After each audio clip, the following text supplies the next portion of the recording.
엄마, 이돈 형수 부모가 시장 바닥에서 비린내 풍기며 번 돈이잖아.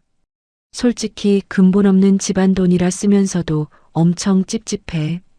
야, 맞는 말인데 어차피 안 갚아도 되는 호구 돈이니까 그냥 막 쓰자고. 현관문 너머로 들려온 시어머니와 시동생의 낄낄거리는 웃음소리에 저는 그 자리에 얼어붙고 말았습니다.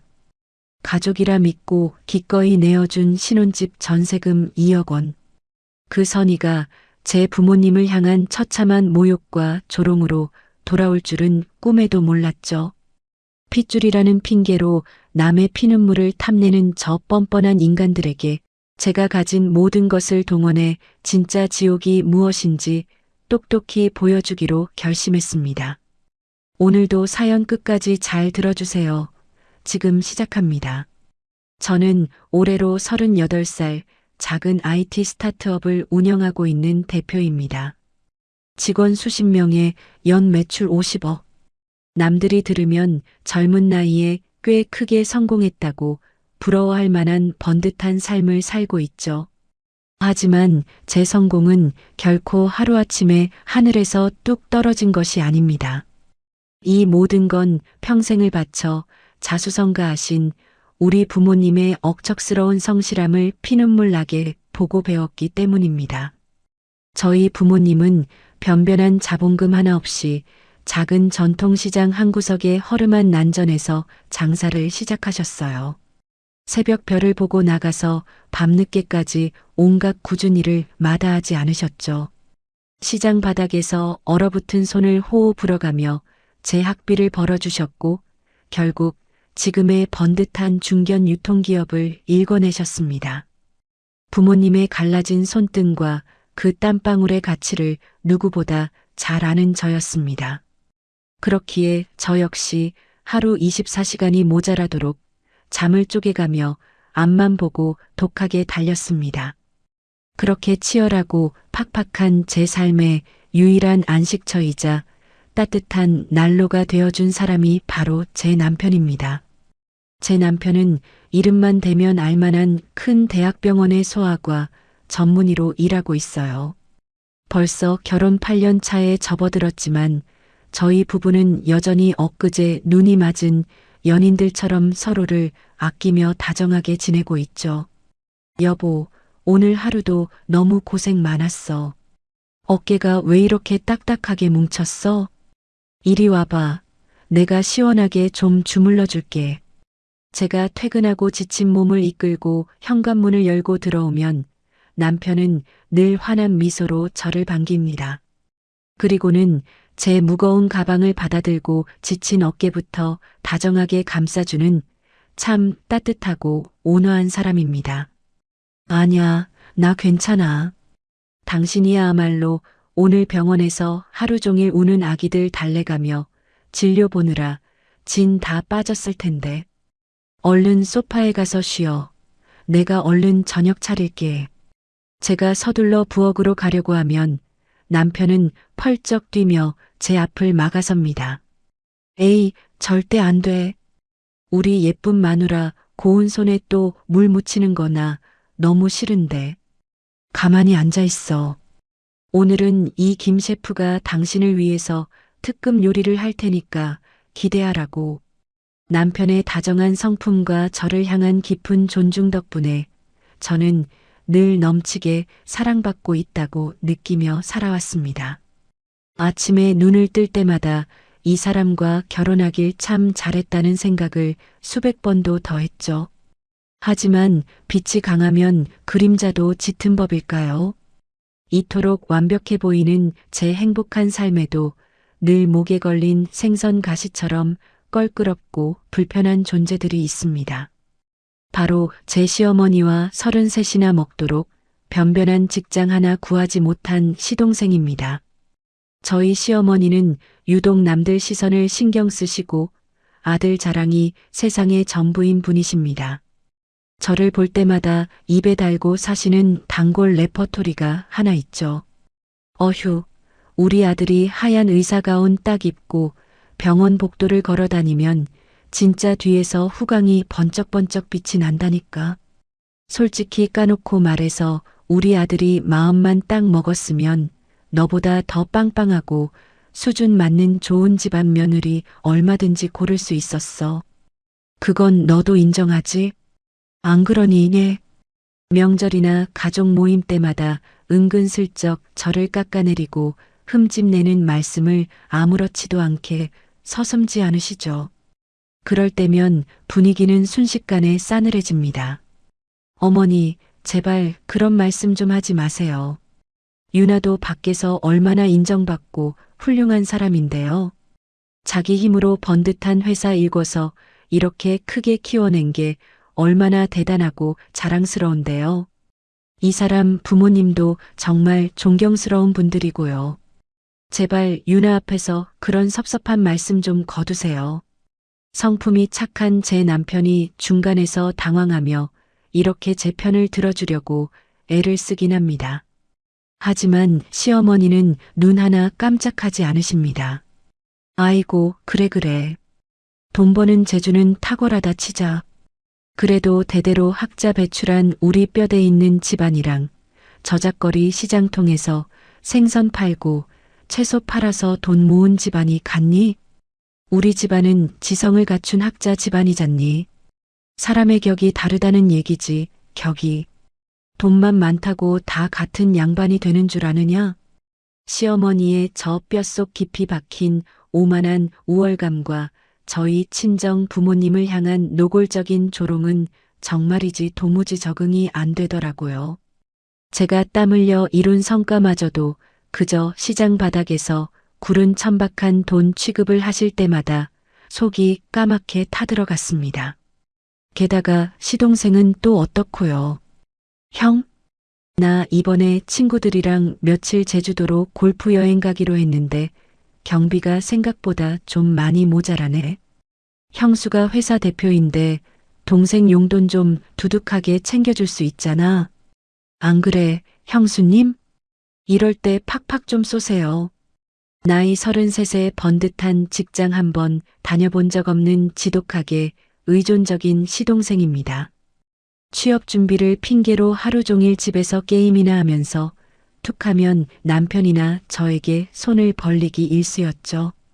도준아, 너도 이제 나이가 33이야. 언제까지 이렇게 형한테 기대서 철없이 살래? 형이 너한테 용돈 주는 것도 진짜 이번이 마지막이야.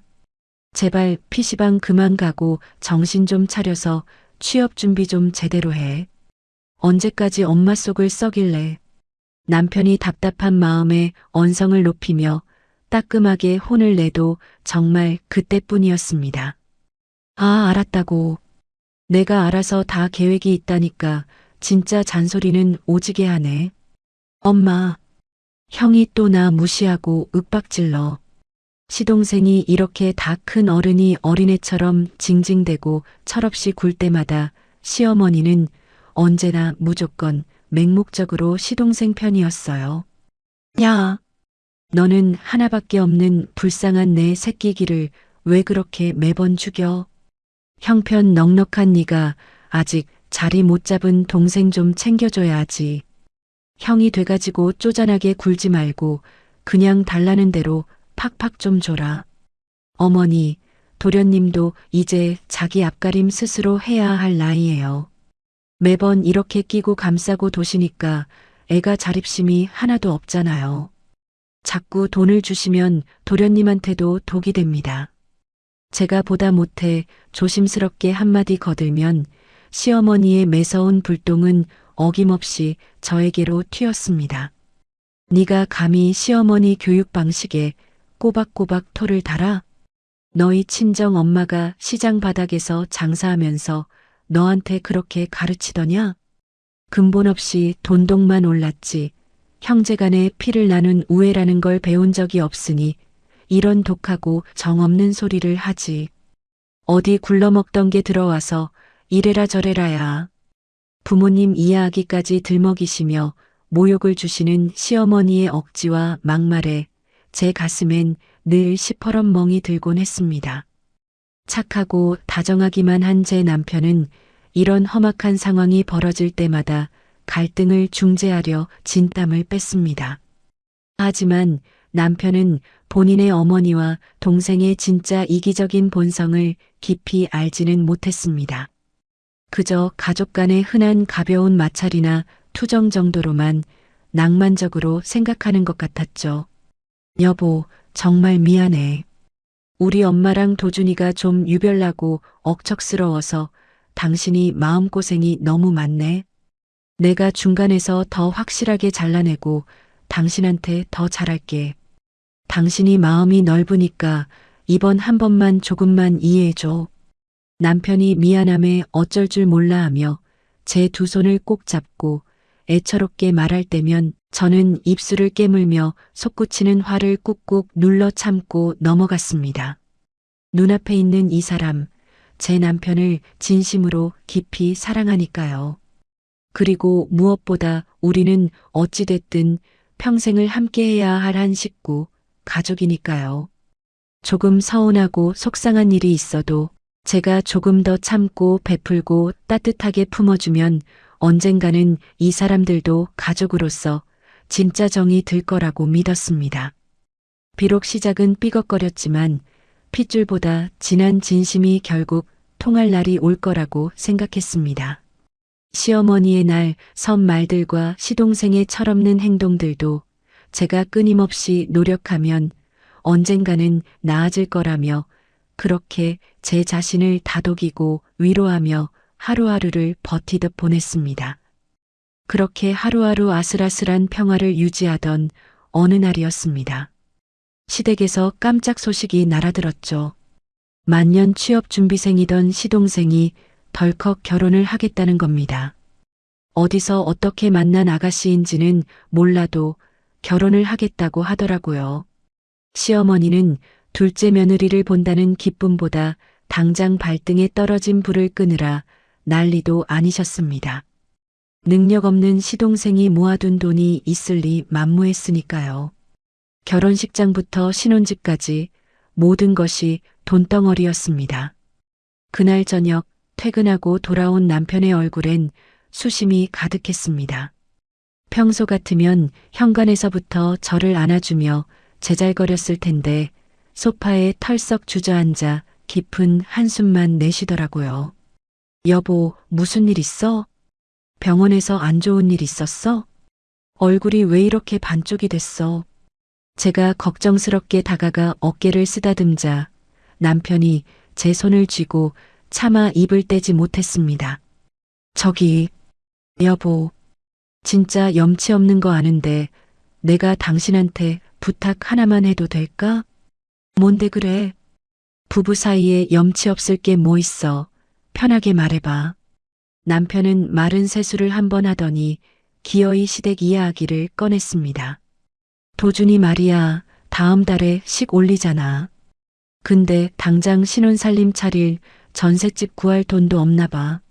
엄마가 아까 낮에 병원으로 전화하셔서 형인 내가 동생 전세금 좀 도와주면 안 되겠냐고 사정을 하시네. 아니, 사정이 아니라 거의 통보를 하시더라고. 나도 모아둔 돈은 저번 대출 갚느라 다 썼고 당장 융통할 데가 없는데 당신 혹시 여윳돈 좀 융통할 수 있을까 해서.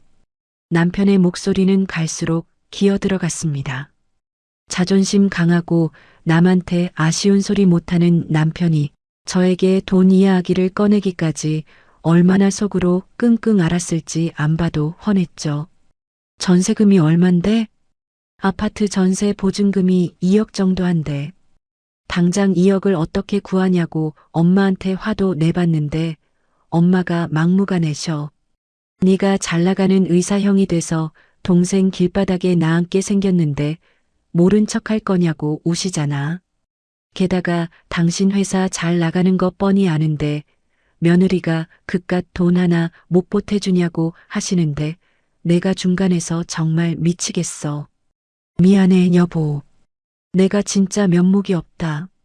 남편은 고개를 푹 숙인 채 제 눈도 제대로 마주치지 못했습니다. 2억. 결코 적은 돈이 아니죠. 제가 잠 못 자고 코피 쏟아가며 일군 회사 돈이고 제 피와 땀이 서린 돈입니다. 머릿속으로는 시어머니의 뻔뻔한 얼굴이 스쳐 지나갔습니다. 당연하다는 듯이 큰아들 내외에게 짐을 떠넘기고 뒷짐지고 계실 모습이 눈에 선했으니까요. 솔직히 말해 속에서 천불이 났습니다. 하지만 제 눈앞에서 죄인처럼 고개를 숙이고 있는 남편을 보니 한없이 마음이 약해졌습니다. 이 남자는 제가 세상에서 제일 사랑하는 사람이고 저를 누구보다 아껴주는 사람이니까요. 시어머니와 시동생이 얄밉긴 하지만 남편의 가족을 외면하는 건 결국 제 남편의 얼굴에 먹칠을 하는 거라고 생각했습니다. 알았어, 여보. 내가 알아서 할게. 2억, 내가 어떻게든 융통해 볼 테니까 너무 걱정하지 마. 동생이 결혼해서 가정을 꾸린다는데 형수가 돼서 모른 척 할 수는 없잖아. 대신 이번이 진짜 마지막이야. 나중에 또 손 벌리시면 그때는 나도 가만히 안 있을 거야. 제 말에 남편은 믿기지 않는다는 듯 눈을 동그랗게 떴습니다. 정말 당신이 도와줄 거야? 여보, 진짜 고마워. 내가 평생 당신한테 엎드려 절하면서 살게. 내가 더 잘할게. 정말 사랑해. 남편은 제 손을 부여잡고 어린아이처럼 뛸 듯이 기뻐했습니다. 그 환한 웃음을 보니 저도 모르게 덩달아 마음이 뭉클해지더군요. 그래, 돈이야 또 벌면 되지. 가족인데 이럴 때 돕고 사는 게 가족이지. 스스로를 위로하며 저는 흔쾌히 돈을 내어주기로 결심했습니다. 며칠 뒤 저는 회사 자금이 아닌 제 개인 통장에 알뜰살뜰 모아두었던 돈을 보내주기로 했습니다. 그리고 시동생이 계약하기로 한 아파트의 임대인 계좌로 깔끔하게 2억 원을 송금했죠. 계약서는 당연히 시동생 이름으로 작성하도록 내버려 두었습니다. 시어머니가 집은 당연히 가장인 남자 명의로 해야 기가 산다며 박박 우기셨거든요. 제 돈이 들어갔으니 제 이름을 올릴 법도 했지만 굳이 분란을 만들고 싶지 않았습니다. 형수님, 진짜 감사합니다. 제가 나중에 돈 많이 벌어서 이 은혜 꼭 갚을게요. 저 진짜 이번엔 형수님 봐서라도 정신 차리고 똑바로 살겠습니다. 전화기 너머로 들려오는 시동생의 목소리는 제법 싹싹하고 들떠 있었습니다. 그 가벼운 다짐조차도 그때는 꽤 진심처럼 들렸죠. 주변 지인들은 제 이야기를 듣더니 펄쩍 뛰었습니다. 가족 간의 돈거래를 할 때는 무조건 차용증을 써야 한다고 조언했죠. 아무리 시동생이라도 2억이나 되는 큰 돈을 그냥 주면 나중에 반드시 뒤통수를 맞는다고요.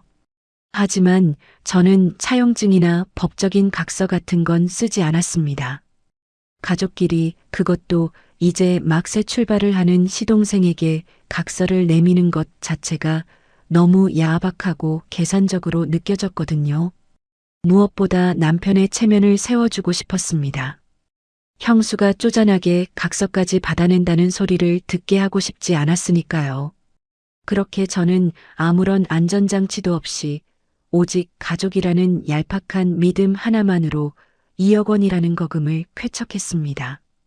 그 선의가 제 가슴을 갈기갈기 찢어놓는 비수가 될 줄은 정말 상상도 하지 못한 채 말입니다. 드디어 시동생의 이사 날이 밝았습니다. 모처럼 주말이라 날씨도 화창하고 기분도 상쾌했죠. 남편은 오전 진료가 있어서 저녁에 합류하기로 하고 저는 먼저 이사할 집으로 향했습니다. 그래도 명색이 형수인데 빈손으로 갈 수는 없어서 백화점에 들러 꽤 비싼 캡슐 커피 머신도 하나 샀습니다. 새로운 가정을 꾸리는 시동생이 이왕이면 예쁜 살림살이로 기분 좋게 시작하길 바라는 마음에서였죠. 양손은 무거웠지만 발걸음만은 참 가벼웠습니다. 그래, 2억이라는 큰 돈이 나갔지만 이렇게 반듯한 아파트에 들어가는 걸 보니 내심 뿌듯하네. 이제 도련님도 결혼해서 한 집안의 가장이 되었으니 철 좀 들겠지. 저는 혼자 속으로 중얼거리며 아파트 현관문 앞에 섰습니다.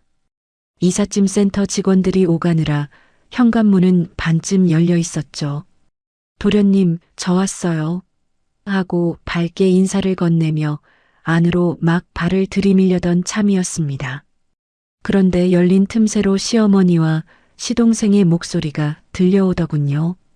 거실 쪽에서 짐을 풀고 있는지 두 사람의 대화 소리가 아주 선명하게 현관 밖까지 울려 퍼졌습니다.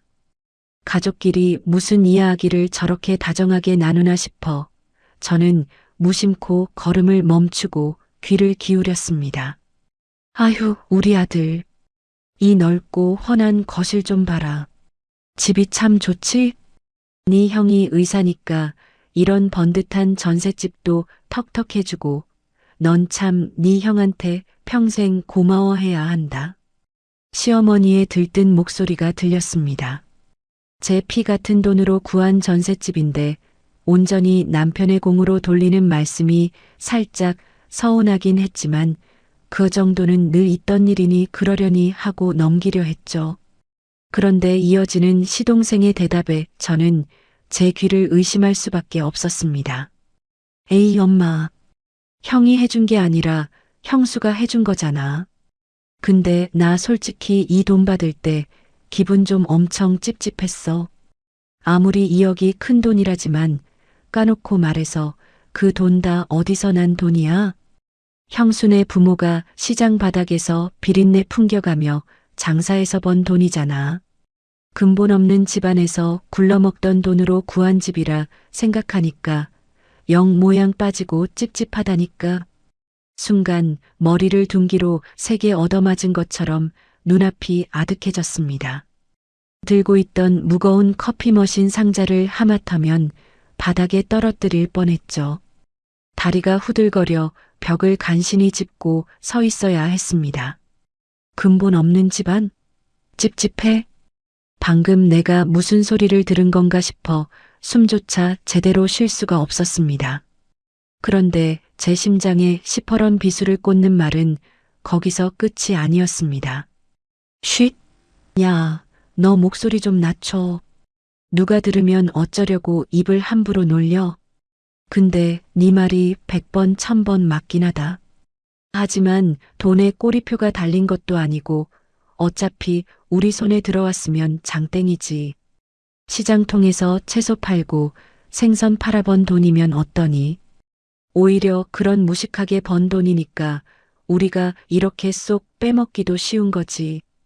배운 뼈대 있는 집안 사람들이었어 봐라. 벌써 득달같이 달려들어서 차용증 쓴 애 만에 이자 내놓으라며 난리쳤을 거다. 시어머니의 뱀처럼 간사한 웃음소리가 현관 복도를 타고 제 귓가를 섬뜩하게 맴돌았습니다. 맞아, 엄마. 형수는 은근히 자기가 돈 좀 번다고 유세 떠는 게 꼴 보기 싫었는데 그래도 돈 내놓을 때 보니까 은근히 맹탕 같은 호구 기질이 있더라고. 차용증도 안 쓰고 그냥 술술 내주던데? 그럼 이 2억 나중에 안 갚아도 되는 거지? 아이고, 이 철없는 놈아. 갚긴 미쳤다고 갚니? 내 형도 내 아들이고 너도 내 아들인데 형 돈이 네 돈이고 네 돈이 형 돈이지. 네 형수야 어차피 우리 집안으로 시집왔으니까 그 돈도 다 우리 집안 돈인 거다. 그러니까 갚을 생각일랑 아예 머릿속에서 지워버려. 네 형수 앞에서만 적당히 고마운 척, 눈물 찔끔 흘리는 척 연기나 잘해. 나중에 딴소리하면 가족끼리 매정하게 구느냐고 내가 확 덮어 씌워버리면 그만이니까. 두 사람의 낄낄거리는 웃음소리가 현관문 틈으로 새어나와 제 뺨을 후려쳤습니다. 숨이 턱턱 막혀왔습니다. 심장이 미친 듯이 쿵쾅거리고 온몸의 피가 차갑게 식어가는 기분이 들었죠. 제 부모님입니다. 새벽 4시에 일어나 찬물에 얼어붙은 배추를 다듬고 비린내 나는 생선 상자를 나르며 한평생을 바치신 분들입니다. 겨울이면 손가락 마디마디가 갈라져서 피가 맺혀도 자식 입에 따뜻한 밥 들어가는 것만 보면 배부르다며 환하게 웃으셨던 분들입니다. 그렇게 10원짜리 하나 허투루 쓰지 않고 피땀 흘려 모은 돈을 저들은 근본 없는 돈이라 부르며 시궁창에 처박고 있었습니다. 호의를 베푼 저를 호구라고 부르며 뒤에서 낄낄대는 저 악마 같은 모습이 바로 내 남편의 가족이라니 그 사실이 견딜 수 없이 끔찍했습니다. 가족이니까 남편의 얼굴을 봐서 정말 가족으로 품어보려고 제 피 같은 돈 2억을 내어준 결과가 고작 이것이었습니다. 현관문을 당장 박차고 들어가 저 두 사람의 머리채라도 잡고 이삿짐을 다 끌어내고 싶었습니다. 내깟 것들이 뭔데 감히 우리 부모님을 입에 올려 라며 악을 쓰고 소리치고 싶었죠. 하지만 저는 파르르 떨리는 손을 꽉 쥐며 그 자리에 우뚝 섰습니다. 지금 여기서 감정적으로 폭발해봤자 저들은 분명 변명하고 발뺌하며 도리어 저를 문 밖에서 엿듣기나 한 이상한 사람으로 몰아갈 것이 뻔했습니다. 지금 제게 필요한 건 싸구려 눈물이나 감정적인 말싸움이 아니었습니다. 저는 문고리를 잡으려던 손을 천천히 거두었습니다. 그리고 들고 왔던 무거운 커피 머신 상자를 현관문 한 구석에 소리 없이 내려놓았습니다. 저런 인간들에게 제 선물을 주고 싶은 마음이 단 1%도 남지 않았으니까요. 뒤를 돌아 다시 주차장으로 걸어가는 제 발걸음은 처음에 이곳에 올 때와는 완전히 달랐습니다. 머릿속이 그 어느 때보다 차갑고 명료하게 얼어붙었습니다. 더 이상의 알량한 동정심이나 가족이라는 허울 좋은 핑계는 그 순간 산산조각이 났습니다. 핏기가 신 제 입술 사이로 서늘한 숨이 새어나왔습니다. 주차장으로 걸어가는 내내 제 머릿속은 얼음장처럼 차갑게 식어갔습니다. 차에 올라타 운전석에 앉은 저는 곧바로 휴대폰을 꺼내 들었죠. 지금 이 순간 제게 필요한 건 눈물도 남편을 향한 원망도 아니었습니다. 오직 제 피 같은 돈, 우리 부모님이 뼈를 깎아 모은 그 소중한 돈을 저 쓰레기 같은 인간들에게서 지켜내는 것뿐이었어요. 저는 곧바로 시동생이 계약한 아파트의 임대인 전화번호를 찾았습니다. 여보세요? 전세 계약건으로 연락드린 서윤아라고 합니다. 제가 전화를 걸자 임대인은 아주 반갑게 전화를 받았습니다. 아, 네. 사장님, 오늘 동생분 이사 잘하고 계신가요? 임대인은 제 이름과 직함을 정확히 기억하고 있었습니다.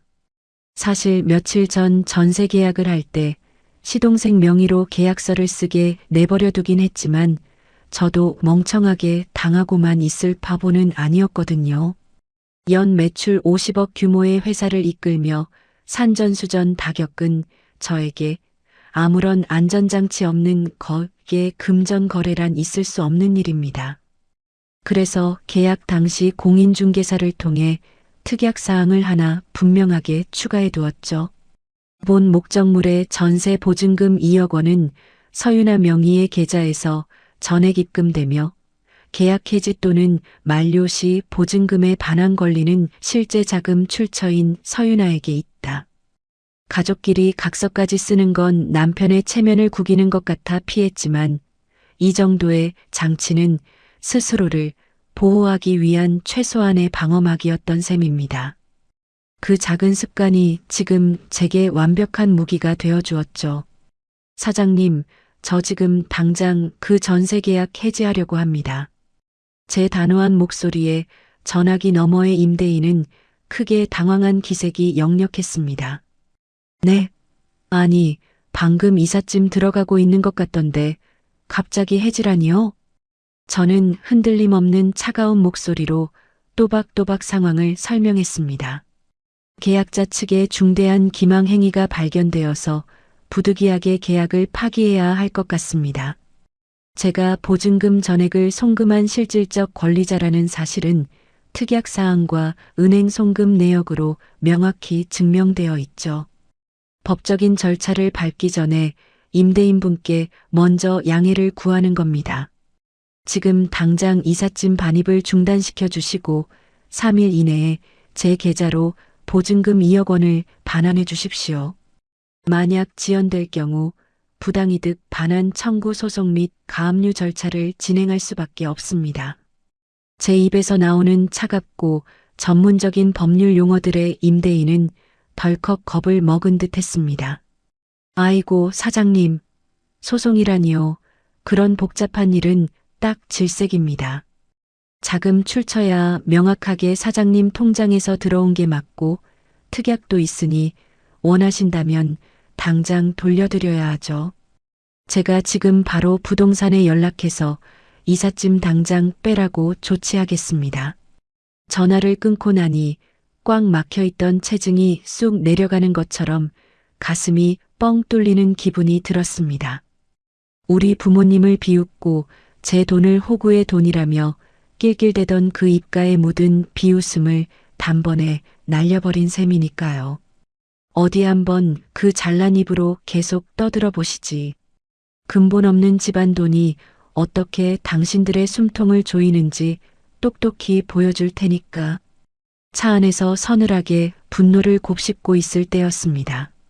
아니나 다를까 조수석에 던져둔 제 휴대폰이 발작하듯 미친 듯이 울리기 시작했습니다. 액정에 뜬 발신자는 도련님이었습니다. 저는 느긋하게 5번의 신호음이 더 울리기를 기다렸다가 아주 여유롭게 통화 버튼을 눌렀습니다. 여보세요. 형수님, 이거 지금 대체 무슨 일이에요? 전화기 너머로 들려오는 시동생의 목소리는 공포와 다급함으로 잔뜩 쉬어 있었습니다. 방금 전까지 현관문 너머로 들렸던 그 여유롭고 건방진 목소리는 온데간데 없었죠. 무슨 일이라니요? 저는 지금 막 도착해서 주차장인데 무슨 문제라도 생겼나요? 저는 시치미를 뚝 떼고 아주 평온한 목소리로 되물었습니다. 부동산에서 방금 집주인한테 연락이 왔다고 당장 이삿짐을 빼라고 난리가 났어요. 보증금을 빼겠다고 연락이 왔다는데 형수님이 해지하신 거 맞아요? 이거 무슨 착오가 있는 거죠? 저 지금 짐 다 풀지도 못하고 길거리에 나앉게 생겼다고요.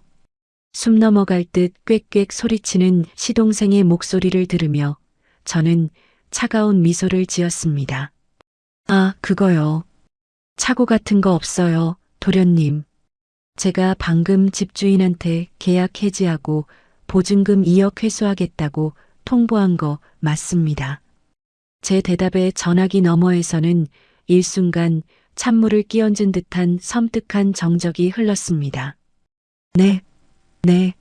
아니, 형수님. 갑자기 그게 무슨 마른 하늘의 날벼락 같은 소리예요. 저보고 지금 당장 어디로 가라는 겁니까? 저는 한 글자 한 글자 뼈를 깎아내는 듯한 날카로운 목소리로 대답했습니다. 왜요? 시장 바닥에서 장사하며 번 근본 없는 집안의 돈이라 찝찝하시다면서요. 도련님처럼 뼈대 있는 학자 집안 사람이 그런 더러운 돈으로 구한 집에 살면 격이 떨어지잖아요. 제 입에서 나온 그 말에 시동생은 흡 하고 숨을 집어삼키는 소리를 냈습니다. 형수님, 그걸 어떻게... 시동생의 목소리가 사시나무 떨리듯 처참하게 떨리고 있었습니다. 제가 밖에서 모든 더러운 대화를 다 듣고 있었다는 사실을 깨닫고는 공포에 질린 거겠죠. 안 갚아도 되는 맹탕 같은 호구돈이라 쓰기 편하다고요? 착각하지 마세요, 도련님. 그 호구가 마음을 바꾸면 도련님은 당장 오늘 밤 길바닥에서 주무셔야 한다는 걸 뼈저리게 느끼게 해드릴 테니까요. 당장 그 짐 싸서 어머니 집으로 기어 들어가시든 길바닥에 나앉으시든 알아서 하세요. 그 근본 없는 돈, 단 1원도 도련님한테 쓸 생각 없으니까. 저는 더 이상 시동생의 구차한 변명을 듣고 싶지 않아 그대로 전화를 뚝 끊어버렸습니다. 다시 적막이 찾아온 차 안에서 저는 깊은 숨을 내쉬었습니다. 핏줄이라는 이름으로 베풀었던 제 선의를 짓밟은 데가 그 처절한 참교육은 이제 막을 올렸을 뿐입니다. 다음 날 아침 제 휴대폰은 마치 고장난 것처럼 미친 듯이 진동을 울려댔습니다. 책상 위에 올려둔 휴대폰이 징징거리며 이리저리 미끄러질 정도였죠. 화면을 확인해 보니 부재중 전화가 무려 50통이나 찍혀 있었습니다. 발신자는 단 한 사람, 바로 제 시어머니였습니다. 어제 시동생이 짐도 다 풀지 못한 채 길바닥으로 쫓겨나면서 밤새 분통이 터져 잠 한숨 못 주무신 모양이더군요. 전화뿐만이 아니었습니다.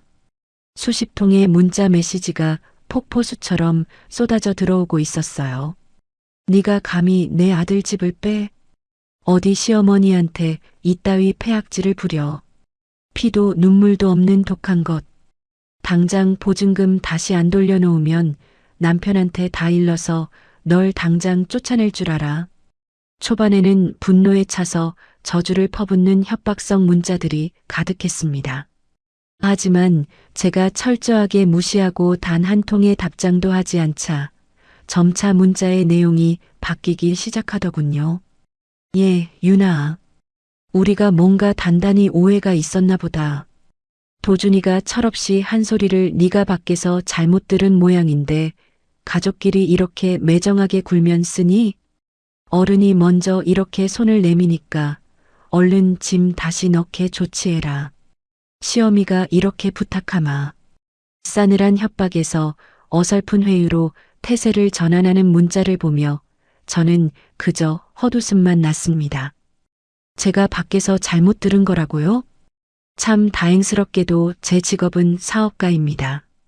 수많은 계약과 협상을 진행하며 생긴 뼛속 깊은 방어 기제가 하나 있죠. 어떤 중요한 순간이나 예기치 못한 상황이 닥치면 무의식적으로 휴대폰의 녹음 버튼을 누른다는 것입니다. 어제 현관문 밖에서 그 두 사람의 소름 끼치는 대화를 듣는 순간에도 덜덜 떨리는 손이었지만 제 손가락은 이미 녹음기 앱을 켜고 있었습니다.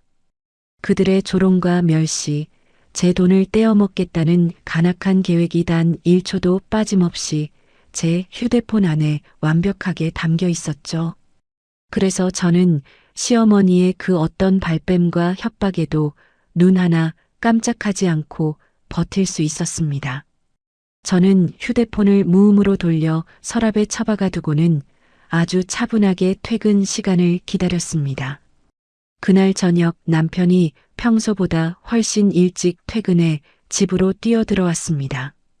현관문을 거칠게 열고 들어오는 남편의 얼굴은 하얗게 질려 있었고 넥타이는 삐뚤어져 있었죠.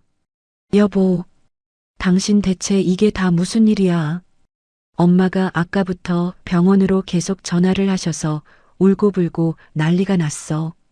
도준이 이삿짐 다 빼고 쫓겨나서 지금 엄마 집으로 들어갔다는데 당신이 전세금 당장 뺐다는 게 사실이야? 대체 무슨 오해가 있었길래 당신이 이렇게까지 독하게 일을 처리해? 남편은 제 어깨를 붙잡고 안절부절 못하며 다급하게 물었습니다. 시어머니가 남편에게는 제가 갑자기 미쳐서 동생을 길거리로 나앉게 만들었다고 악의적인 거짓말을 늘어놓은 게 뻔했습니다. 자신의 어머니와 동생이 쫓겨난 상황에 충격을 받은 남편의 눈빛에는 저를 향한 낯선 원망과 서운함이 고스란히 묻어 있었습니다. 여보, 나는 진짜 중간에서 피가 마르는 것 같아. 엄마는 당신이 시어머니를 벌레 취급하고 며느리로서 폐악질을 부렸다면서 당장 당신 혼내라고 난리셔. 당신 원래 이렇게 앞뒤 없이 감정적으로 일 처리하는 사람 아니잖아. 동생이 대체 무슨 서운한 말을 했길래 이사하는 날 당장 전세 계약을 파기해버려? 그래도 가족인데 이건 당신이 너무 심한 거 아니야? 남편의 입에서 가족이라는 단어가 나오는 순간 제 속에서 뜨거운 불길이 확 솟구쳤습니다. 자신의 가족이 제게 그리고 제 부모님께 어떤 참혹한 짓을 했는지는 꿈에도 모른 채 저를 다그치는 남편이 한없이 원망스럽기도 했죠. 하지만 저는 눈물 한 방울 흘리지 않고 아주 차갑고 단호하게 흥분한 남편을 소파로 이끌었습니다. 일단 앉아. 흥분하지 말고 내 말부터 똑바로 들어. 제 서늘한 기세에 눌린 남편은 입을 다문 채 소파에 털썩 주저앉았습니다. 저는 그동안 식탁 위에 올려두었던 제 휴대폰을 집어들고 남편의 맞은편에 앉았습니다. 여보, 어머니가 나보고 폐악질을 부렸다고 하셨어? 내가 도련님한테 그저 흔한 서운한 말을 들어서 화를 내는 거로 보여? 구구절절 내 입으로 변명하지 않을게. 당신이 직접 듣고 당신 어머니와 동생이 어떤 사람들인지 똑똑히 판단해. 저는 남편의 두 눈을 흔들림 없이 쳐다보며 휴대폰 화면의 재생 버튼을 꾹 눌렀습니다. 그리고 볼륨을 최대로 키워 테이블 한가운데 내려놓았죠. 정막이 흐르던 거실에 지지직거리는 미세한 잡음과 함께 어제 현관문 밖에서 녹음된 소름 끼치는 대화가 울려 퍼지기 시작했습니다. 엄마, 솔직히 이 돈 받을 때 좀 찝찝했어. 근본 없는 집안 돈이잖아. 형수 부모가 뭐? 시장 장사치 출신이면서. 남편의 동생, 도련님의 그 오만하고 경멸 가득한 목소리가 거실의 공기를 날카롭게 찢었습니다. 그 순간 남편의 숨소리가 헉하고 멈추는 것이 들렸습니다. 그러게. 그래도 돈은 돈이니까 일단 쓰는 거지.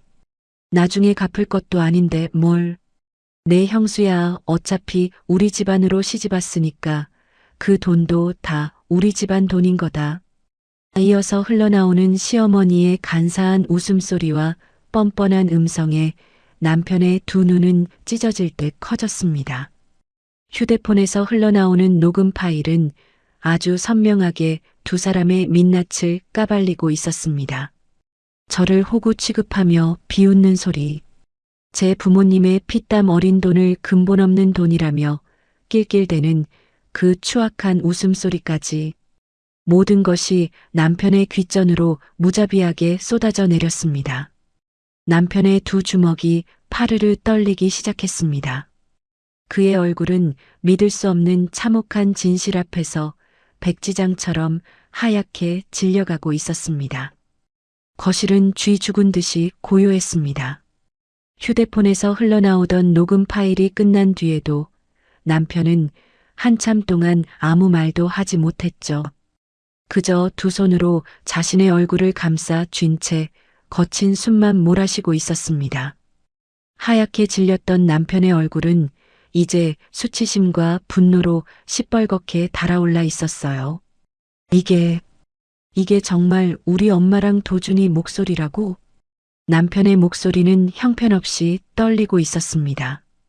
평생을 온화하고 다정하게 살아온 남편에게 자기 핏줄의 끔찍한 민낯은 그야말로 세상이 무너지는 충격이었을 겁니다. 저는 휴대폰 화면을 끄며 차갑게 대답했습니다.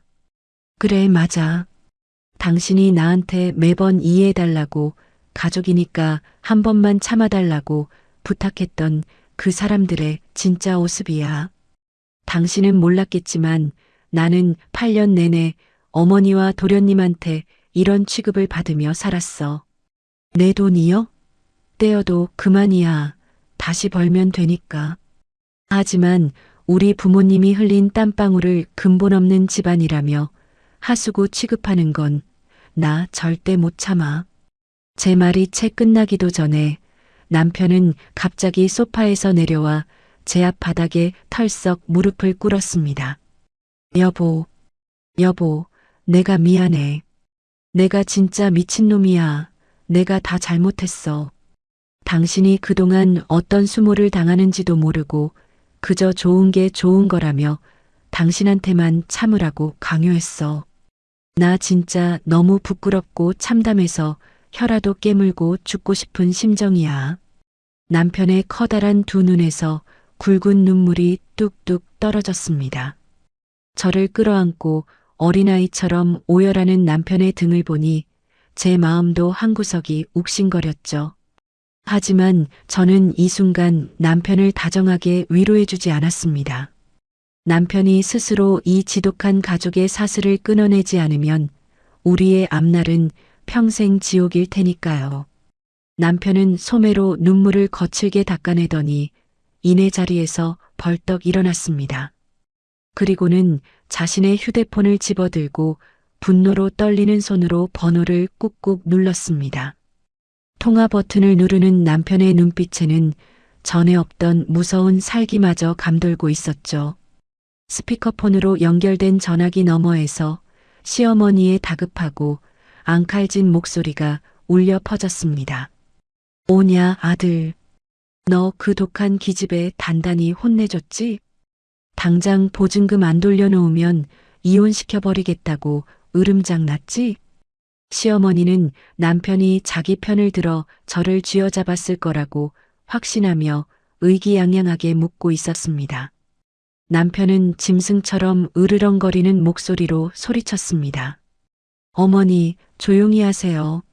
순간 전화기 너머의 시어머니는 벼락이라도 맞은 듯 헉하고 숨을 들이켰습니다. 너 지금 어미한테 그게 무슨 말버릇이야? 말버릇? 어머니랑 도준이가 유나 뒤에서 우리 장인 장모님 모욕한 거 나 다 들었어요. 유나가 녹음한 거 내 귀로 똑똑히 들었다고요. 근본 없는 집안돈? 안 갚아도 되는 호구돈? 어머니가 인간입니까?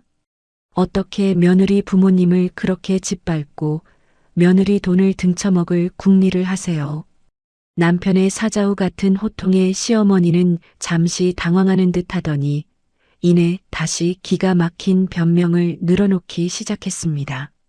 아니, 그 독한 년이 그걸 밖에서 엿듣고 녹음까지 했단 말이냐? 어휴, 소름 끼쳐. 가족끼리 농담 좀 한 거 가지고 득달같이 달려드는 꼴 좀 봐라. 네가 그러니까 며느리한테 꽉 잡혀서 등신 소리나 듣고 사는 거야. 끝까지 반성이라고는 눈곱만큼도 없는 시어머니의 뻔뻔함에 남편의 인내심은 완전히 바닥이 났습니다. 농담이요? 남의 피눈물 나는 돈을 도둑질하려고 작당 모의한 게 농담입니까? 저한테 장인 장모님은 저를 친아들처럼 아껴주신 진짜 부모님이세요. 제 부모님을 쓰레기 취급하는 사람, 저도 제 어머니로 인정 못합니다. 뭐라? 너 지금 그깟 마누라 치맛바람에 놀아나서 애미를 버리겠다는 거냐? 네, 버릴 겁니다. 도준이 그 자식도 당장 제 눈앞에 띄면 다리 몽둥이를 부러뜨려 놓을 테니까 제 근처에 얼씬도 하지 말라고 하세요. 마지막으로 경고합니다.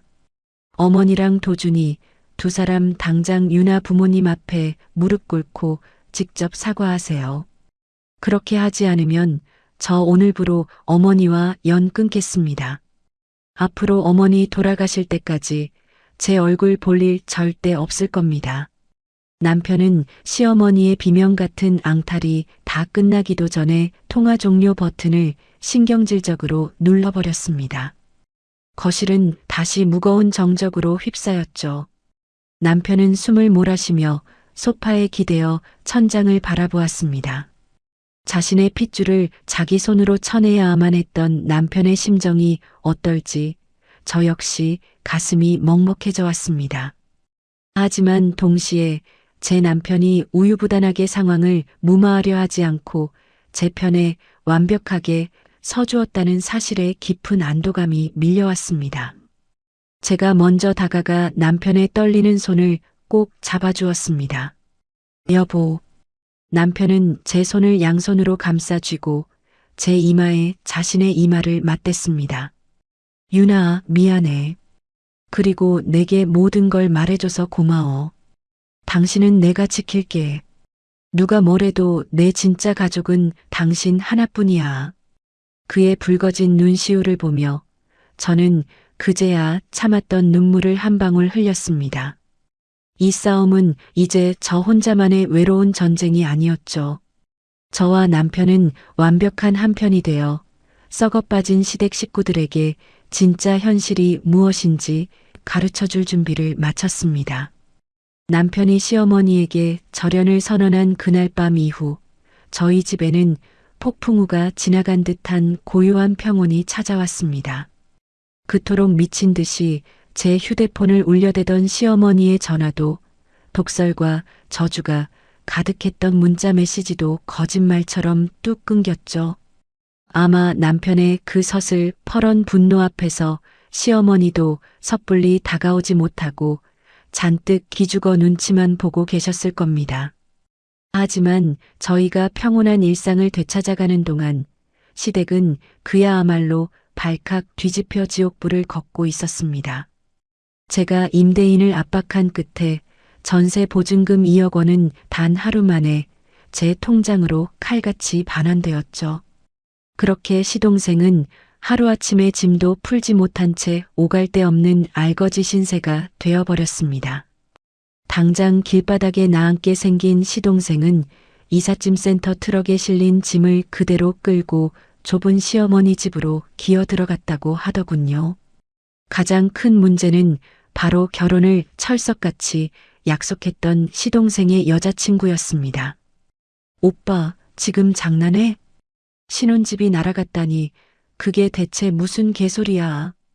건너 들려온 소문에 의하면 여자친구는 좁아터진 시어머니 집 거실에 산더미처럼 쌓인 이삿짐을 보고는 그대로 이성을 잃었다고 합니다. 아니, 우리 형수가 갑자기 미쳐가지고 전세금을 확 빼버렸잖아. 나도 진짜 환장하겠어.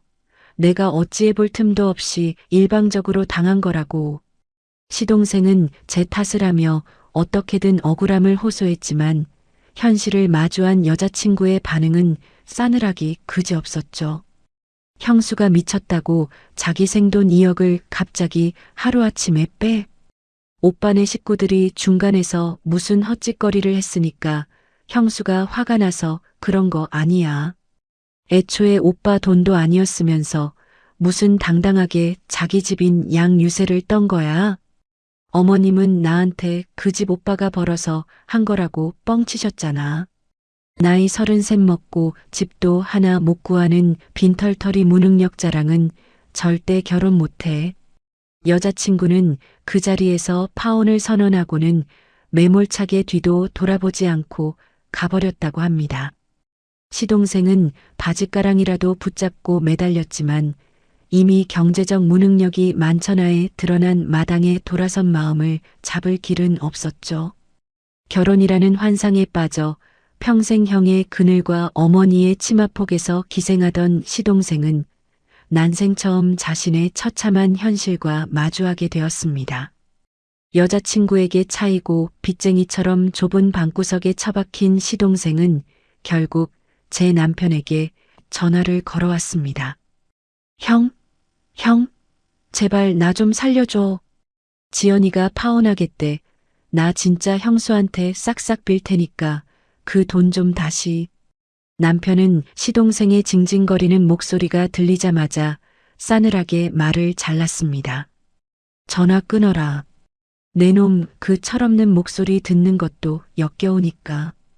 다시는 내 번호로 연락하지 마. 남편은 그 길로 시동생의 번호를 가차없이 차단해버렸습니다. 시어머니의 상황은 시동생보다 훨씬 더 처참하고 비참했습니다. 평소 온 동네방네 잘난 큰아들 자랑을 늘어놓으며 하늘 높은 줄 모르고 콧대를 세우던 시어머니 아니겠습니까? 그런데 남편이 완강하게 발길을 끊어버리고 명절에도 찾아가지 않겠다고 못을 박자 주변 친척들 사이에서 순식간에 흉흉한 소문이 돌기 시작한 겁니다. 어머 형님, 도연이가 형님이랑 연을 끊겠다고 집안을 발칵 뒤집어 놨다면서요? 대체 며느리 친정 부모를 얼마나 쥐잡듯이 잡고 모욕을 줬으면 그 순한 아들이 돌아섰대요? 아무리 그래도 그렇지 사돈 어른들한테 근본 없는 집안이라고 막말을 하시다니 형님이 이번엔 진짜 너무 심하셨네. 명절마다 시어머니의 얄미운 잘난 척과 비교질의 속을 끓이던 작은 어머니와 고모들은 이때다 싶어 시어머니를 물어뜯기 시작했습니다. 전화통에 불이 나도록 친척들의 뼈있는 비아냥거림과 핀잔이 쏟아졌죠. 동네 미용실과 시장 바닥에서도 의사 아들한테 버림받은 노인네라며 수군거리는 소리에 시어머니는 부끄러워 얼굴을 들고 다닐 수조차 없게 되셨습니다. 아이고, 내 팔자야. 내가 어쩌다가 저런 독사를 며느리로 들여서 늙은 막바지에 이 망신을 당해. 시어머니는 좁은 거실 바닥을 뒹굴며 매일같이 가슴을 치고 통곡하셨지만 이미 엎질러진 물이었습니다. 그토록 목숨처럼 여겼던 학자 집안의 알량한 자존심은 며느리 부모를 욕하다가 며느리 돈을 토해내고 아들에게 버림받았다는 추악한 소문 속에 산산조각이 나버렸으니까요. 주말 오후 여유롭게 소파에 앉아 남편이 건너 전해 듣고 말해준 시댁의 근황을 들으며 저는 조용히 찻잔을 들었습니다. 여보, 어머니랑 도준이 소식 들으니까 마음이 좀 불편해? 제가 슬쩍 남편의 안색을 살피며 묻자 남편은 고개를 단호하게 저었습니다. 불편하긴. 다 본인들이 입으로 지은 죄, 뿌린 대로 거두는 거야. 당신 부모님 가슴에 그렇게 끔찍한 대못을 박았는데 저 정도 수모와 굴욕은 당연히 감당해야 하지.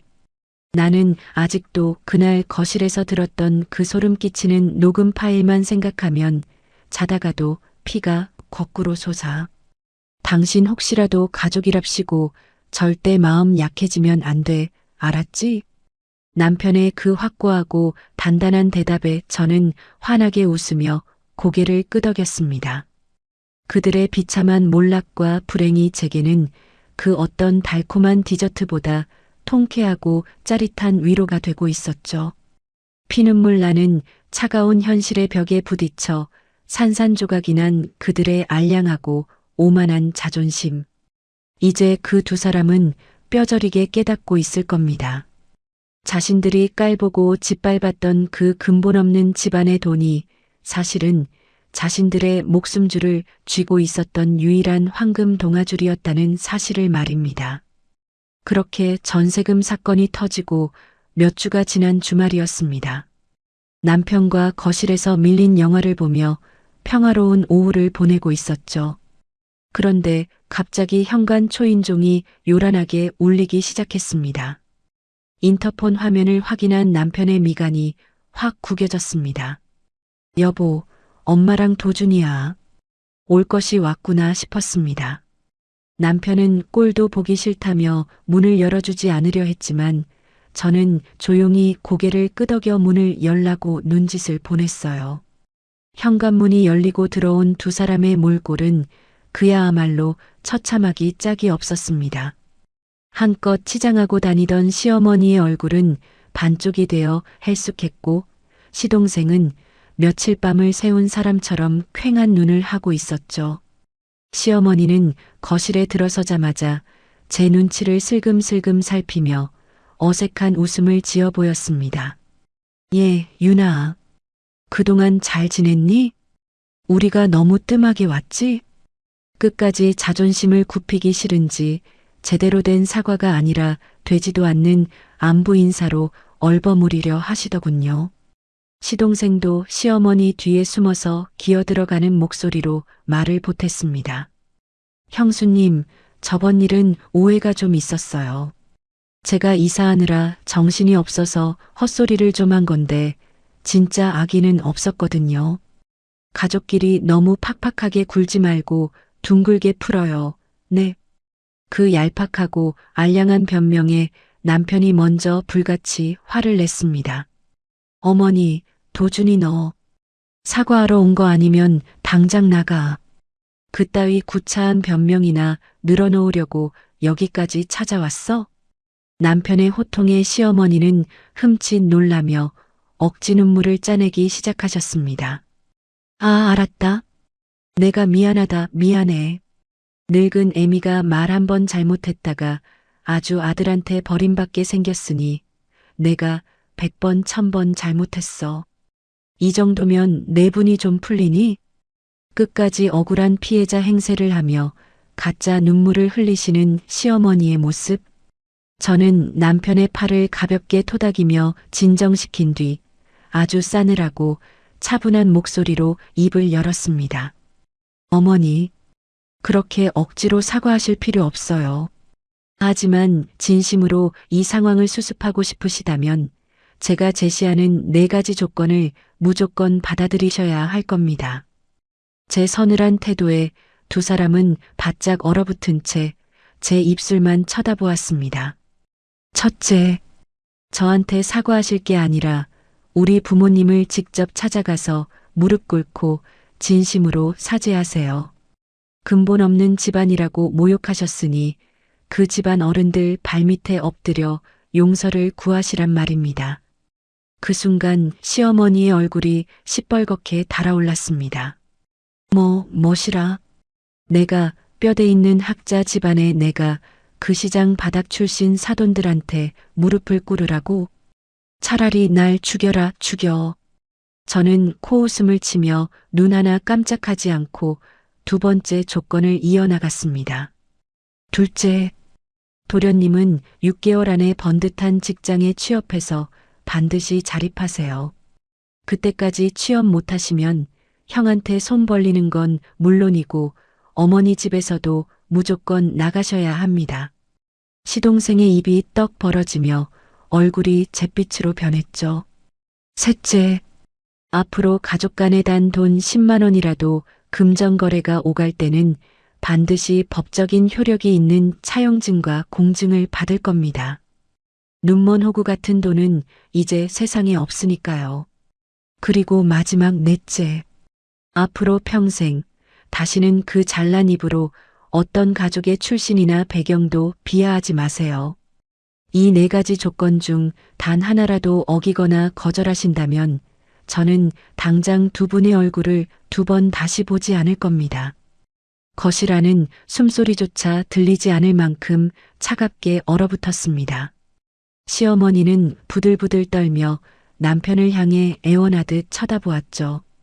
도연아, 내 마누라가 지금 나를 죽이려고 드는데 너는 가만히 보고만 있을 거냐?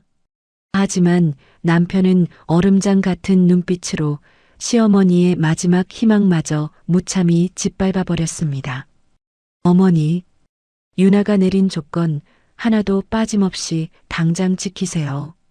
만약 유나 부모님 앞에 무릎 꿇고 사과하지 않으신다면 저는 당장 다가오는 명절부터 시작해서 평생 어머니 안 보고 살 겁니다. 어머니의 그 헛된 자존심을 지키시든 아니면 남은 아들 하나마저 잃으시든 여기서 똑똑히 선택하세요. 남편의 단호하고 잔인한 선고에 시어머니는 다리에 힘이 풀린 듯 바닥에 털썩 주저앉아 버렸습니다. 아이고, 내가 졌어. 다 할 테니까 사돈 어른들한테 엎드려 빌 테니까 제발 나 좀 버리지 마라. 내 아들아. 거실 바닥에 엎드려 서럽게 통곡하는 시어머니와 고개를 푹 숙인 채 사시나무처럼 떠는 시동생. 저는 소파에 팔짱을 끼고 앉아 그들의 완벽한 항복 선언을 묵묵히 내려다보았습니다. 며칠 뒤 저희 부부는 시어머니와 시동생을 대동하고 친정 부모님 댁으로 향했습니다. 차 안은 숨막히는 정적으로 가득 찼죠. 시어머니는 창밖만 멍하니 바라보며 연신 한숨을 푹푹 내쉬셨습니다. 평생을 우러러보던 그 잘난 뼈대 있는 집안의 자존심이 완전히 무너져 내리는 길이니 속이 오죽하시겠어요.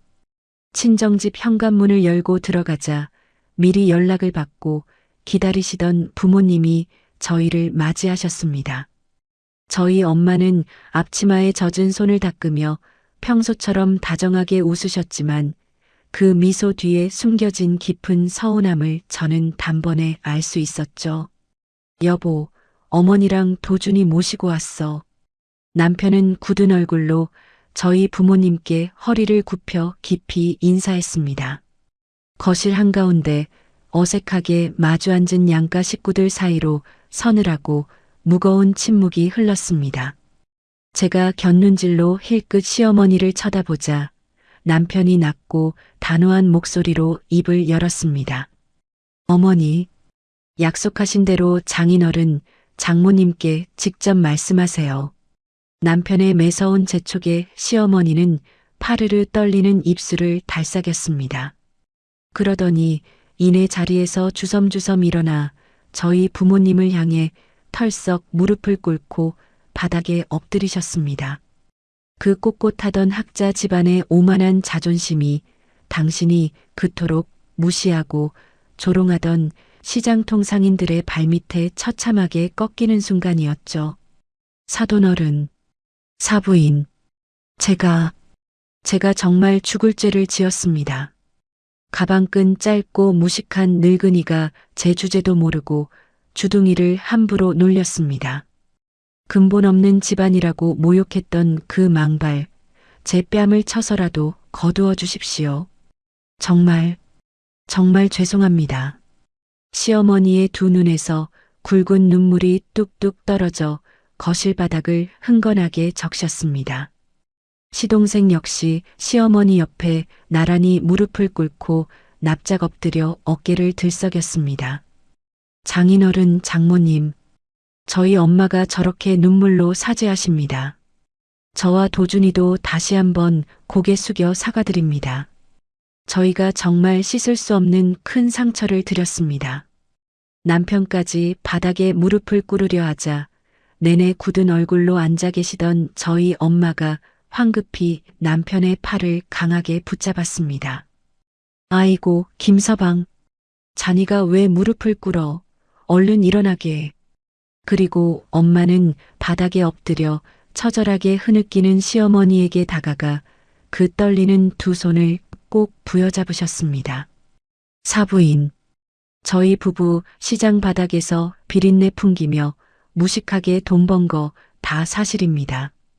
그래서 사부인처럼 배운 분들 눈에는 그깟 돈이 몹시 천박해 보였을 수도 있겠지요. 엄마의 담담한 목소리에 시어머니는 고개를 푹 숙인 채 흑흑 소리 내어 우셨습니다. 하지만 사부인, 그 돈 우리 유나 남부럽지 않게 번듯하게 키우려고 피눈물 삼켜가며 모은 깨끗한 돈입니다. 부모가 자식 입에 밥 들어가는 거 보려고 흘린 땀에 근본 있고 없고가 대체 어디 있답니까? 엄마의 말씀은 거칠고 투박했지만 그 어떤 화려한 말보다 깊고 묵직한 울림이 있었습니다. 그 순간 시어머니는 자신의 알량한 자존심이 얼마나 부끄럽고 추악한 것이었는지 뼈저리게 깨달은 듯 했습니다. 제가 정말 짐승만도 못한 짓을 했습니다. 우리 착한 며느리가 그 큰 돈을 척척 내어줄 때 고마워하기는커녕 도둑놈 같은 심보를 품었습니다. 사부인, 제가 이 죗값을 어찌 다 치르겠습니까? 엄마는 시어머니의 굽은 등을 가만히 토닥이셨습니다. 다 지난 일이에요. 사부인께서 이렇게 눈물로 뉘우치시니 저희도 더는 마음에 담아두지 않겠습니다. 앞으로 가족으로서 우리 유나랑 김서방이 부부싸움 안 하고 행복하게 사는 것만 보며 잘 지내면 됩니다. 얼른 일어나세요, 사부인. 저희 엄마의 그 넓고 따뜻한 아량에 시어머니는 결국 어린아이처럼 소리내어 오열하셨습니다. 자신이 짓밟고 모욕했던 시장 바닥의 거친 손이 가장 따뜻하게 자신을 품어주는 경이로운 순간이었으니까요. 옆에서 지켜보던 시동생도 저를 향해 엎드리며 엉엉 울음을 터뜨렸습니다. 형수님, 제가 진짜 쓰레기였습니다. 아무것도 할 줄 모르는 등신이면서 형수님 돈 뜯어먹을 국리나 하고 정말 죽을 죄를 지었습니다. 형수님, 제가 죽일 놈입니다. 시동생의 처절한 눈물에 저는 짧게 한숨을 내쉬고는 차갑지만 분명하게 대답했습니다. 사과는 받겠습니다. 하지만 도련님, 제가 내건 조건 잊지 않으셨죠? 6개월 안에 취업해서 스스로 일어서는 모습, 핑계대지 말고 꼭 증명해 보이세요. 네, 네, 명심하겠습니다. 당장 내일부터 무슨 일이든 닥치는 대로 다 하겠습니다. 그날의 뼈아픈 참교육 이후 시댁에는 정말 상상조차 못했던 놀라운 변화가 찾아왔습니다. 시동생은 태어나 처음으로 PC방과 게임을 끊고 밤을 새워가며 이력서를 쓰기 시작했죠. 물론 나이 33세 무경력자를 두 팔 벌려 반겨주는 번듯한 회사는 세상에 많지 않았습니다. 하지만 시동생은 더 이상 찬밥 더운 밥 가릴 처지가 아니라는 걸 깨닫고 외곽에 있는 작은 물류 창고에 계약직으로 취직해 육체 노동을 시작했습니다. 매일같이 땀에 찌들어 파김치가 되어 돌아오면서도 불평 한마디 하지 않더군요. 그리고 첫 월급을 타던 날 시동생은 고시원보다 조금 나은 비좁은 원룸을 제 힘으로 구해 스스로 독립해 나갔습니다. 단출한 짐을 싸서 나가는 시동생의 뒷모습은 예전처럼 허세 가득하지는 않았지만 묘하게 단단해 보여서 은근히 기특한 마음도 들었습니다. 시어머니의 변화는 더 극적이고 유쾌했습니다. 그놈의 잘난 학자 집안 타령은 입안으로 쏙 들어가고 대신 만나는 사람마다 제 자랑을 늘어놓기 바쁘셨죠. 어머 형님, 우리 유나가 이번에 회사 매출을 또 갱신했다지 뭐예요. 어쩜 저렇게 야무지고 똑똑한지 몰라요. 내가 아주 며느리 복은 타고났다니까. 시장통에서 그 고생을 하시면서도 우리 유나를 저렇게 금쪽같이 잘 키워내신 우리 사돈어른들이야말로 진짜 존경스러운 분들이지. 동네 마트에서 친척들 모임에서 입에 침이 마르도록 저와 친정 부모님을 칭송하는 시어머니의 모습. 남편이 퇴근하고 와서 그 이야기를 전해줄 때면 저는 그저 피식 웃음이 났습니다. 여보, 엄마가 어제는 고모님한테 당신 칭찬을 1시간이나 하시더라. 이제 아주 당신 열성 팬이 다 되셨어. 남편의 말에 저는 커피잔을 내려놓으며 여유롭게 대답했습니다. 그럼 사람이 매를 뼈저리게 맞아봐야 진짜 무서운 게 뭔지 아는 법이거든. 그래도 어머니가 저렇게 변하시니까 내 속이 다 시원하네. 단호한 팩트 폭력과 자비 없는 참교육이 만들어낸 짜릿한 평화. 물론 그 속마음까지 하루아침에 천사처럼 개조되었는지는 알 수 없지만 적어도 제 앞에서는 철저히 꼬리를 내리고 존중을 표하는 시댁 식구들의 모습에 제 마음의 묵은 체증도 완벽하게 녹아내리고 있었습니다. 그 폭풍 같던 전세금 회수 사건과 참교육이 휩쓸고 지나간 지 어느덧 1년이라는 시간이 흘렀습니다. 그리고 오늘은 온 가족이 모이는 풍성한 추석 명절입니다. 저희 집 거실에는 아침 일찍부터 고소한 전 부치는 냄새와 달큰한 갈비찜 냄새가 가득 피어오르고 있었죠. 하지만 작년 명절과는 분위기가 180도, 아니 완전히 딴판으로 달라져 있었습니다. 가장 놀라운 변화는 부엌 한가운데서 앞치마를 두르고 계신 시어머니의 모습이었습니다. 예, 유나. 내가 이 동그랑땡은 아주 기가 막히게 노릇노릇하게 잘 붙여놓았단다. 너는 회사 일하느라 피곤할 텐데 제발 저기 소파에 가서 좀 앉아 쉬어라. 명절 음식은 이 시어미가 다 알아서 할 테니까 넌 손끝 하나 까딱하지 마. 예전 같으면 소파에 상전처럼 앉아 손가락으로 지시만 내리시던 시어머니가 이제는 제 눈치를 살피며 먼저 부엌일을 도맡아 하십니다. 그뿐만이 아니었습니다. 저희 친정 부모님도 저희 집으로 초대받아 양가 식구들이 한자리에 모여 있었거든요. 어머 사부인, 이번 주말에 북한산 단풍 구경 가기로 한 거 잊지 않으셨죠? 제가 새벽부터 일어나서 기가 막히게 맛있는 유부초밥 싸서 갈 테니까 사부인은 몸만 오세요. 몸만. 시어머니는 저희 엄마의 손을 꼭 잡고 연신 살가운 미소를 지으며 호들갑을 떠셨습니다. 그 콧대 높던 학자 집안 타령은 온데간데였고 이제는 저희 엄마와 동네 등산 모임까지 같이 다니는 둘도 없는 단짝 친구가 되셨죠. 아이고, 사부인도 참. 저번에도 사부인이 도시락 다 싸오셨으면서 이번엔 제가 싸야 하죠. 우리 유나가 용돈 두둑하게 줘서 제가 맛있는 한우 불고기 넉넉하게 재워갈 테니까 기대하세요. 저희 엄마도 이제는 묵은 감정을 다 털어버리신 듯 환하게 웃으며 화답하셨습니다. 시장 바닥 출신이라며 무시당했던 뼈아픈 과거는 사라지고 양가 어른들이 서로를 진심으로 존중하며 웃음꽃을 피우는 모습에 제 가슴 한구석이 따뜻하게 벅차올랐습니다.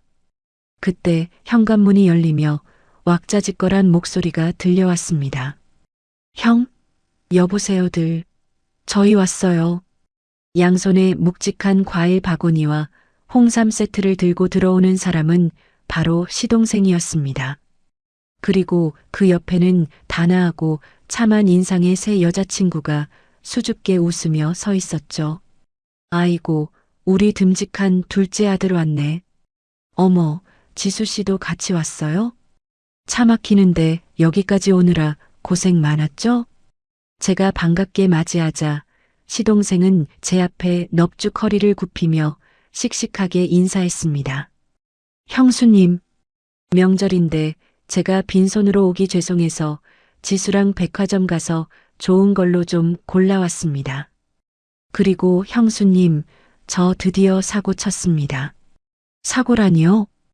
또 무슨 엉뚱한 짓을 한 건 아니겠죠? 제가 짐짓 놀란 척 묻자 시동생은 자랑스럽게 가슴을 펴며 활짝 웃었습니다. 아닙니다. 저 이번에 드디어 전세 대출 끼고 제 힘으로 투룸 오피스텔로 이사했습니다.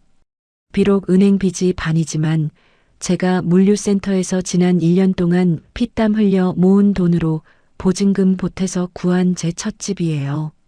지수랑 내년에 소박하게 결혼식 올리고 거기서부터 알뜰살뜰 시작하기로 했습니다. 시동생의 얼굴은 예전처럼 철없고 허세 가득한 얼굴이 아니었습니다. 검게 그을린 피부와 마디가 굵어진 손, 스스로 땀 흘려 돈을 벌어본 사람만이 가질 수 있는 단단하고 책임감 있는 어른의 얼굴이었죠. 남편도 동생의 어깨를 툭 치며 대견한 듯 웃었습니다. 자식 제법인데 이제야 진짜 남자 구실을 하네. 고생 많았다, 도준아. 다 형수님 덕분이야. 형수님이 그때 내 정신 상태를 바닥까지 패대기 쳐서 참교육을 안 해주셨으면 난 평생 형 등골이나 빼먹는 쓰레기로 살았을 거야. 정말 감사합니다, 형수님. 시동생의 진심 어린 감사 인사에 저는 환하게 웃으며 고개를 끄덕여 주었습니다. 점심시간이 되자 커다란 식탁에 온 가족이 둘러앉아 시끌벅적하게 식사를 시작했습니다. 시어머니가 제 밥그릇 위에 가장 크고 두툼한 갈비찜 하나를 척 올려주시더군요. 우리 집안 기둥, 우리 유나 많이 먹어라. 네가 건강해야 우리 집안이 이렇게 평화롭고 행복한 거 아니겠니? 감사해요, 어머니. 어머니도 많이 드세요. 웃음소리가 끊이지 않는 식탁의 풍경을 가만히 바라보며 저는 남편과 슬며시 눈을 맞추었습니다.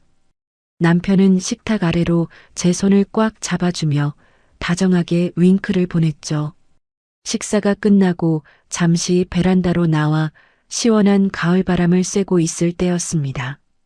남편이 조용히 다가와 제 등 뒤에서 저를 따뜻하게 백허그로 감싸 안았습니다. 여보, 오늘따라 당신 얼굴이 유난히 더 평온하고 행복해 보이네. 응, 진짜 기분 좋아. 이렇게 양가 부모님이 같이 모여서 아무런 가식 없이 웃고 떠드는 날이 올 줄은 정말 꿈에도 몰랐거든. 남편은 제 어깨에 턱을 기대며 아주 낮고 부드러운 목소리로 속삭였습니다. 당신이 내 아내라서 정말 다행이야. 당신이 그날 그렇게 단호하게 끊어내고 우리 가족의 썩은 부분을 도려내주지 않았다면 우리는 영원히 서로에게 상처만 주는 껍데기 가족이었을 거야.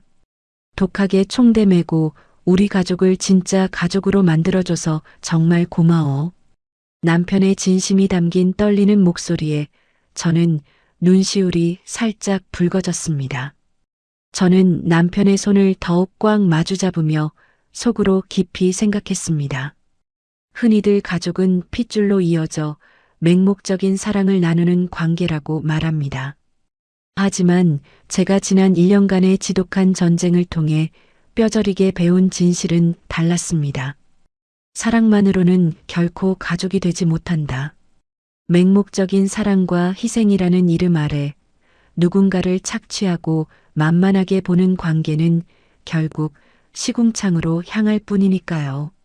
서로를 향한 두려움 없는 진실한 태도, 그리고 인간 대 인간으로서의 명확한 존중이 있어야 비로소 진짜 가족이 된다. 이 당연하고도 묵직한 진리를 깨닫기 위해 우리는 참 먼 길을 돌아왔습니다. 하지만 지금 제 눈앞에 펼쳐진 거실의 풍경은 그 어떤 아침 드라마의 결말보다 더 찬란하고 완벽합니다. 가장 밑바닥까지 추락했던 자존심을 버리고 서로의 상처를 보듬으며 진정한 존중을 배우게 된 우리 가족. 저 서윤아의 치열했던 1년은 이렇게 세상에서 가장 따뜻하고 완벽한 해피엔딩을 맞이했습니다. 여러분, 제 사연 어떻게 들으셨나요? 가족이라는 이름으로 모든 상처를 덮어두고 참아야만 하는 시대는 이제 지났습니다. 무조건적인 희생과 참음은 오히려 독이 되어 돌아오기도 하죠. 때로는 차갑고 단호한 결단이 썩은 살을 도려내고 새 살을 돋게 만드는 유일한 방법이 되기도 합니다.